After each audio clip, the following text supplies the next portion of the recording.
Thank you, Honorable Prime Minister, sir, for teaching us to accept exams as a natural experience to believe in ourselves. Honorable Prime Minister, sir, the next question comes from Mysuru in Karnataka, renowned for its heritage destinations and national parks. Tarun MB, who is a class 11 student here, seeks a solution to his problem. Tarun, may we have your question, please? Good morning, sir. I am Tarun MB, studying in class 11th at John Navodaya Vidyalaya, Mysuru, Karnataka. I express my sincere gratitude in being given an opportunity to participate in the 5th edition of Pariksha Pe Charcha 2022. My question to our Honorable Prime Minister Shri Narendra Modi ji is, Sir, how can a student focus while studying online? Because there are so many distractions like YouTube, WhatsApp and other social media. It is very difficult to study online without disturbance. Sir, is there any solution for this? Thank you, sir. Thank you, Tarun. Honorable Prime Minister, sir, Sahid Ali, a class 10 student of Silver Oak School, Delhi Cantonment Board, is eager to ask his question on a similar subject. Sahid, please ask your question. नमस्कार महोदय, माननीय प्रधानमंत्री जी, मैं Sahid Ali silver oak school Delhi cantonment board में 10वीं कक्षा का छात्र हूं। पिछले 2 वर्षों से हम अपनी पढ़ाई ऑनलाइन मोड में कर रहे हैं। इंटरनेट के इस्तेमाल से हम में से बहुत से बच्चों में सोशल मीडिया और ऑनलाइन गेमिंग की एडिक्शन सी हो गई है। इस स्थिति से बाहर निकलने के लिए क्या करें? कृपया हमारा मार्गदर्शन कीजिए। Thank you, Sahid. Honorable Sir, Kirtana Nair, a class 10 student from Thiruvananthapuram, Kerala, is plagued by the same problem and expects to receive guidance from you, sir. Kirtana's question has been received from times now. Kirtana, please ask your question. Hi, I am Kirtana from class 10 in Christava School, Thiruvananthapuram, Kerala. As we all know, our classes have shifted online during the pandemic. There is so much distraction in our homes in the form of mobile, social media, etc. Sir, so my question is, how can we improve the learning through online classes? Thank you, Kirtana. Honorable Sir, online education has challenged not only students but teachers too. Mr. Chandra Chudeshwaran M., a teacher from Krishnagiri, seeks guidance and direction from you. Sir, please ask your question. Namaste, Honorable Prime Minister, sir. I am Chandra Chudeshwaran from the Ashok Leyland School, Hosur, Tamil Nadu. My question is, as a teacher, conducting online teaching and learning has become a challenge. How best to face it, sir? Dhanyavad, Mahoday. Thank you, sir. Honorable Prime Minister, sir, Tarun, Sahid, Kirtana and Chandra Chudeshwaran, sir, are all anxious about the online education has caused them to addicted to and distracted by social media during the last 2 years. Honorable sir, from different parts of the country, we have received many similar questions. Out of those, these are the selected ones that sum up everyone's concerns. I request you to please guide them, sir. मेरे मन में एक सवाल आता है कि आप लोगों ने बताया कि कहीं इधर इधर भटक जाते हैं। थोड़ा अपने आप को पूछिए कि जब आप ऑनलाइन रीडिंग करते हैं तो सचमुच में रीडिंग करते हैं कि रील देखते हैं?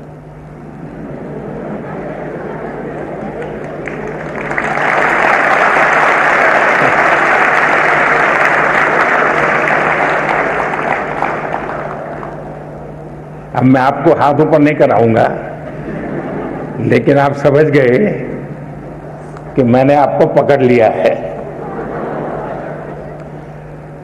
हकीकत में दोष ऑनलाइन या ऑफलाइन इसका नहीं है। आप अनुभव किए होंगे, क्लास में भी बहुत बार आपका शरीर क्लासरूम में होगा, आपकी आंखें टीचर की तरफ होगी, लेकिन कान में एक भी बात नहीं जाती होगी। क्योंकि आपका दिमाग कहीं और होगा। कान को तो कोई दरवाजा नहीं लगाया है, कोई खिड़की नहीं लगाई, लेकिन मन कहीं और है तो सुनना ही बंद हो जाता है, रजिस्टर ही नहीं होता है। जो चीजें ऑफलाइन होती हैं वही चीजें ऑनलाइन भी होती हैं। इसका मतलब है कि माध्यम समस्या नहीं है, मन समस्या है।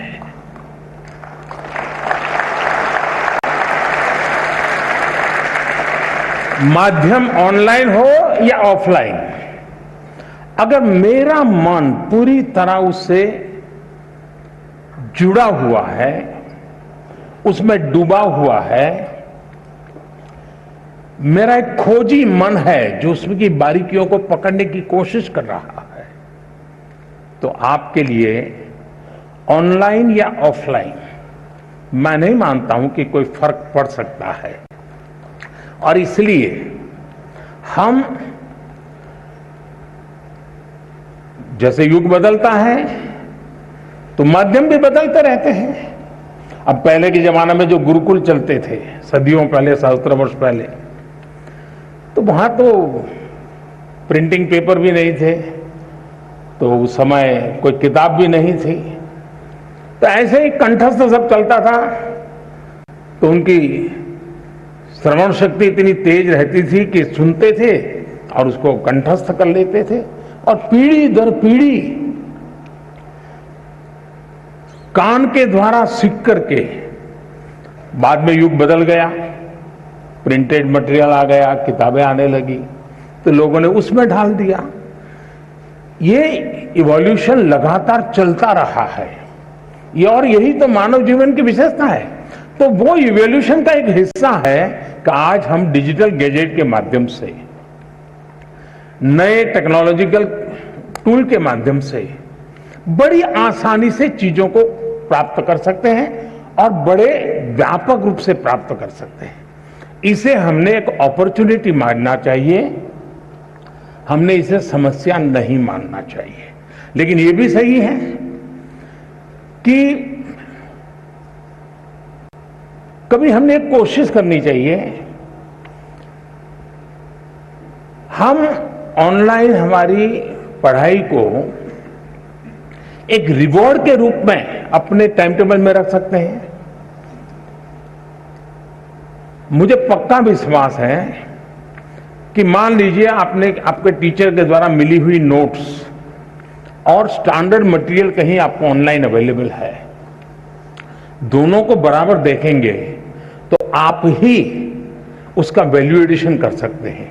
आप कहेंगे हाँ टीचर ने इतना बताया था, मुझे इतना याद रहा था, लेकिन यहां दो चीजें मुझे अच्छी मिल गई हैं, अच्छे तरीके से मिल गई है, मैं दोनों का जोड़ कर दूंगा, तो वो आपकी ताकत बहुत बढ़ा देंगे।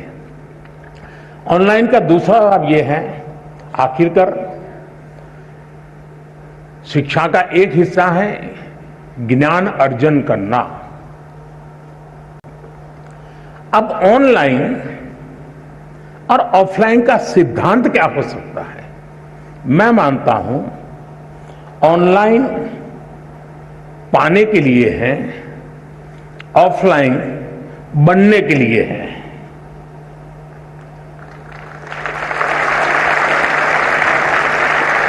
मुझे कितना ज्ञान पाना है, कितना अर्जित करना है, मैं ऑनलाइन जाकर के दुनिया के जिस छोर से जो भी अवेलेबल है मैं अपने मोबाइल फोन पर या अपने आईपैड पर ले आऊंगा, इसको मैं अंगीकृत करूं। और ऑफलाइन जो मैंने वहां पाया है उसको पनपने के लिए मैं अवसर दूंगा। मैं ऑफलाइन उस जो चीजों को, मैं अब मान लीजिए यहां साउथ इंडिया के साथियों ने मुझे पूछा, आखिर में बड़ा कम करते हुए बात हुई, टीचर महोदय ने पूछा, तो मैं कहूंगा कि मां ऑनलाइन आपने डोसा कैसे बनता है, कौन से इंग्रेडिएंट होते हैं, क्या प्रोसेस होता है, सब देख कर लिया, लेकिन पेट भरेगा क्या? बढ़िया से बढ़िया डोसा आपने कंप्यूटर पर बना दिया, सारे इंग्रेडिएंट का उपयोग कर लिया, पेट भरेगा क्या? लेकिन वो ज्ञान अगर आपने कोशिश की और डोसा बना दिया तो पेट भरेगा या नहीं भरेगा? तो ऑनलाइन ऑनलाइन को आपका आधार मजबूत करने के लिए उपयोग करें, आपको ऑफलाइन में उसको जाकर के जीवन में साकार करना है। शिक्षा का भी ऐसा ही है। पहले आपकी जो किताब है वो, आपके जो टीचर है वो, आपका जो सराउंडिंग्स है वो, बहुत सीमित साधन थे ज्ञान प्राप्त करने के। आज असीमित संसाधन है, इसलिए आप अपने आप को कितना व्यापक कर सकते हैं, खुद का विस्तार कितना कर सकते हैं, उतनी ही चीजें आप उसको एडॉप्ट करते जाएंगे। और इसलिए ऑनलाइन को एक अवसर समझिए, लेकिन इधर उधर भटक करके काम करते हैं तो फिर टूल भी अवेलेबल है। आपने देखा होगा आपके हर गैजेट में टूल है जो आपको इंस्ट्रक्शन देते हैं, वार्निंग देते हैं, ये करो, ये मत करो, अब रुक जाओ, थोड़ी देर आराम करो, अब 15 मिनट के बाद फिर आना है तो वो 15 मिनट के बाद आएंगे। आप इस टूल का उपयोग करके अपने आप को डिसिप्लिन में ला सकते हो। और मैंने देखा है कि बहुत सारे बच्चे होते हैं जो ऑनलाइन इन टूल्स का मैक्सिमम उपयोग करते हैं, अपने आप को रिस्ट्रिक्ट करते हैं। दूसरा, जीवन में खुद से भी जुड़ना ये भी उतना ही महत्व है जितना आईपैड के अंदर घुसने में आनंद आता है, मोबाइल फोन के अंदर घुसने में आनंद होता है, उससे हजारों गुना आनंद अपने भीतर घुसने का भी होता है। तो दिन भर में कुछ पल ऐसे निकालिए कि जब आप ऑनलाइन भी नहीं होंगे, ऑफलाइन नहीं होंगे, इनर लाइन होंगे। जितना अंदर जाएंगे आप अपनी ऊर्जा को अनुभव करेंगे। अगर इन चीजों को कर लेते हैं तो मुझे नहीं लगता है कि ये सारे संकट आपके लिए कठिनाई पैदा करेंगे।